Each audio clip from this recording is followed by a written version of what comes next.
যে আমি কোথাও মানে টাকা দিয়ে কোথাও যেমন আঁকার যে কোচিংগুলো হয় সেখানে শিখিনি, কিন্তু আমি একটি ফ্রি কোচিং সেন্টারে পড়তাম আর কি, যেখানে আমি এখনও যুক্ত আছি টিচার হিসেবে।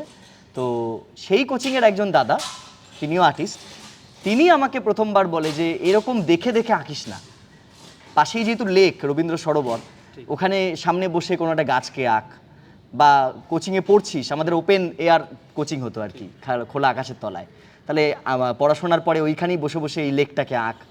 এইভাবে আমাকে দেখিয়েছে যে ডাইরেক্ট প্রকৃতির সঙ্গে আঁকাটাকে জুড়ে ফেলা, এটা আমি ওখান থেকে শিখেছি। ক্লাস 9-এর পরে যখন মনে হয়েছিল যে আর্ট কলেজে বলে একটা প্রতিষ্ঠান আছে যেখানে শেখা যায়, সেটা যখন আমরা 10-11 পর্যন্ত মানে যেতে থাকি, 10 পর্যন্ত আমার ঘরে কোনো কারেন্ট ছিল না, তাই মানে 11-এর ক্ষেত্রে সায়েন্স পড়া বা এইসব ক্ষেত্রে আমি যেতে পারিনি আর্থিক কারণে, এবং আর্ট কলেজের জায়গাটাও গাইড পাইনি আর কি। তো সেক্ষেত্রে আমার ইচ্ছা থাকলেও সেটা খুব বেশি প্রকাশও করতে পারিনি, বা যাদের কাছে প্রকাশ করেছি সেই প্রকাশ থেকে আমি সেই গাইডেন্সটা পাইনি। আচ্ছা সোমনাথ, যদি আমাকে একটু সহজে খুলে বলো, দুটো জিনিস তোমার কাছ থেকে জানতে পারলাম, যে একটা হচ্ছে ইলেকট্রিসিটি ছিল না, আর একটা হচ্ছে তুমি ফ্রি কোচিংয়ে পড়তে। তোমার বাড়ি কোথায় আর তোমার বাবা মা কী করতেন? আচ্ছা, আমার বাড়ি হচ্ছে চারু মার্কেটের ঠিক পেছনটায়।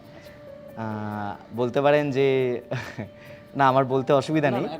আমার বাবা মানে যাদেরকে আমরা বলতাম যে সমাজ বন্ধু হিসেবে বইতে পড়া হয়, যে যারা রাস্তাঘাট পরিষ্কার করে বা এ করে, আমার বাবা এখনও পর্যন্ত আমার পাশের বাড়ি বা অন্য কোনো বাড়িতে গিয়ে তার পরিষ্কার পরিচ্ছন্ন রাখা, তাদের বাজার করে দেওয়া, এই সমস্ত কাজ করে, এবং মা এখনও লোকের বাড়িতে রান্না করা, আইসিডিএসের কাজ করে।